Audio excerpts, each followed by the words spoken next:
Zia orphanage trust দুর্নীতি মামলায় BNP chairperson Begum Khaleda Zia ও ভারপ্রাপ্ত চেয়ারম্যান তারেক রহমান সহ সব আসামিকে খালাস দিয়েছে আপিল বিভাগ।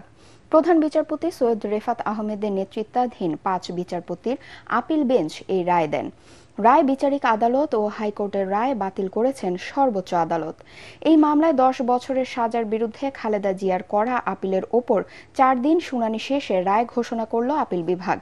রায়ে সর্বোচ্চ আদালত বলেছেন, এই মামলায় খালেদা জিয়া সহ ৬ আসামির কারো বিরুদ্ধে আনা অভিযোগের সত্যতা প্রমাণিত হয়নি।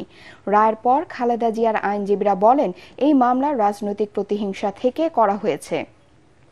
খালেদা জিয়া ও তারেক রহমানকে রাজনীতি থেকে দূরে রাখতে সাক্ষ্য প্রমাণ ছাড়াই যে ভুল প্রক্রিয়ায় এই মামলা করা হয়েছিল তা আজ সর্বোচ্চ আদালতের রায়ে প্রমাণিত হলো। ২০১৮ সালের ৮ ফেব্রুয়ারি এই মামলায় খালেদা জিয়ার ৫ বছর এবং তারেক রহমান সহ অন্য ৫ জনের ১০ বছর করে কারাদণ্ড হয়। পরে ওই বছরে ৩০ অক্টোবর হাইকোর্ট খালেদা জিয়ার সাজা বাড়িয়ে ১০ বছর করে। জাজমেন্টে প্রথমেই বলেছে যে অ্যাপিল ইজ অ্যালাউড, সাথে সাথে আরো বলেছেন যে নিম্ন আদালতের যে রায় দেওয়া হয়েছে, হাইকোর্ট যে রায় দেওয়া হয়েছে সেগুলোকে বাতিল করে দেওয়া হলো।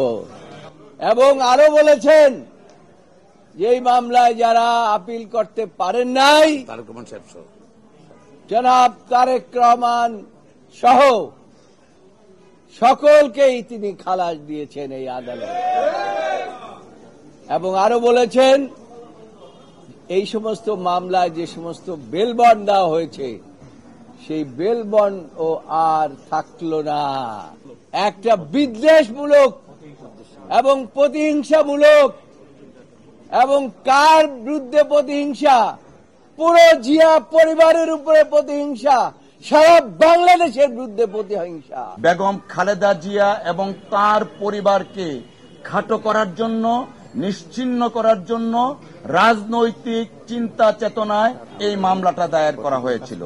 তিনি যখন সংসদে দাঁড়িয়ে নির্জলা মিথ্যা কথা বলতেন, তার বাসায় বেগম খালেদা জিয়া এতিমের টাকা মাইরে খেয়েছেন।